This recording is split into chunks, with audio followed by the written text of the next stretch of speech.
Hello అందరికి.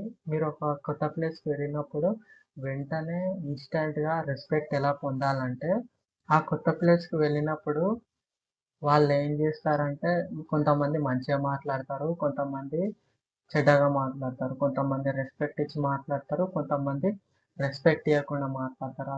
అలాంటప్పుడు మీరు మీ సెల్ఫ్ రెస్పెక్ట్‌ని పోగొట్టుకోకుండా మీ సెల్ఫ్ రెస్పెక్ట్‌ని ఉన్ మంచిగా ఉంచుకొని, అలాగే సెల్ఫ్ రెస్పెక్ట్ పోకుండా మీరు ఎలా వాళ్ళతో మాట్లాడాలి. ఫస్ట్ మీరు మంచిగా రెస్పెక్ట్ ఇయ్యండి వాళ్ళకు. దాని తర్వాత వాళ్ళు మీకు రెస్పెక్ట్ ఇస్తారు. ఇది రూల్ నంబర్ 1. మనం ఎప్పుడు ముంగటి వాళ్ళకి రెస్పెక్ట్ ఇయ్యాలి.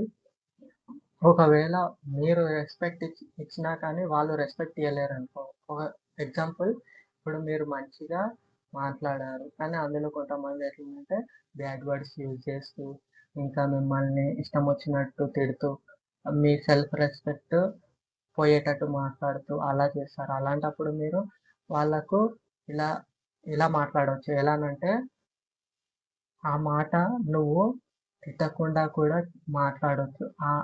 నువ్వు నన్ను తిట్టకుండా కూడా మంచిగా పిలవచ్చు.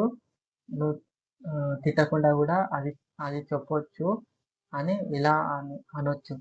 దీనివల్ల మీరేం జేస్తున్నారంటే, వాళ్ళు మిమ్మల్ని ఫూల్స్ చేయకుండా, మిమ్మల్ని ఒక జోకర్‌లా చేయకుండా మీరు కొన్ని బౌండరీస్ అనేటివి సెట్ చేస్తున్నారనమాట. దీనివల్ల మీరు ఏం సందేశం ఇస్తున్నారంటే వాళ్ళకి, మీరు కమెడియన్, వాళ్ళు మిమ్మల్ని జోకర్‌లా చేయకుండా మిమ్మల్ని మీరు డిఫెన్స్ చేసుకుంటున్నారు. మీకు ఒక సెల్ఫ్ రెస్పెక్ట్ ఉంది అని వాళ్ళ మనసులో ఒక ఇంప్రెషన్ అనేది క్రియేట్ అయితది. దీనివల్ల మీరు వాళ్ళ మనసులో మంచి ఒక రెస్పెక్టబుల్ పర్సన్‌లా క్రియేట్ అవుతారు. ఇంకొక సిట్యుయేషన్ ఏంటిదంటే, మీరు మంచిగా మాట్లాడినా కానీ వాళ్ళు మీతో సరిగ్గా మాట్లాడకపోవడం, ఇష్టం వచ్చినట్టు మాట్లాడడం. అప్పుడేం జేస్తారంటే, ఒకవేళ వాళ్ళు ఎగ్జాంపుల్, ఒకవేళ వాళ్ళు మాట్లాడుతూ మిమ్మల్ని బ్యాడ్ వర్డ్స్‌తో తిట్టారనుకోండి. అప్పుడు మీరేం జేస్తారంటే, నువ్వు కొంచెం నీ మాటలు మంచిగా నీ నోరును అదుపులో పెట్టుకో, మంచిగా మాట్లాడు అని చెప్పొచ్చు. దీనివల్ల మీ సెల్ఫ్ రెస్పెక్ట్ అనేది మంచిగా ఉంటది. ఒకవేళ నాకు సెల్ఫ్ రెస్పెక్టే లేదు, నన్ను రెస్పెక్ట్ ఇచ్చినా ఇయ్యకున్నా పర్వాలేదు, నాకు సెల్ఫ్ రెస్పెక్టే అనేది లేదు అనుకున్నప్పుడు మీ ఇష్టం ఇగ. మనమేం జేయలేము. అప్పుడు వాళ్ళు మిమ్మల్ని ఇష్టం వచ్చినట్టు తిడతారు. ఇష్టం వచ్చినట్టు మాట్లాడతారు. దానివల్ల వాళ్ళకేం సందేశం ఇస్తున్నారంటే, మీకు సెల్ఫ్ రెస్పెక్ట్ లేదు. మీ పైన మీకు ఏమీ సెల్ఫ్ రెస్పెక్ట్ లేదు అని మీ వాళ్ళు అర్థం చేసుకుంటున్నారు. అలా కాకుండా మిమ్మల్ని మీరు మంచి హై వాల్యూ పర్సన్‌లా క్రియేట్ చేసుకోవాలనుకుంటే, ఫస్ట్ మిమ్మల్ని మీకు మీరు రెస్పెక్ట్ ఇచ్చుకోండి.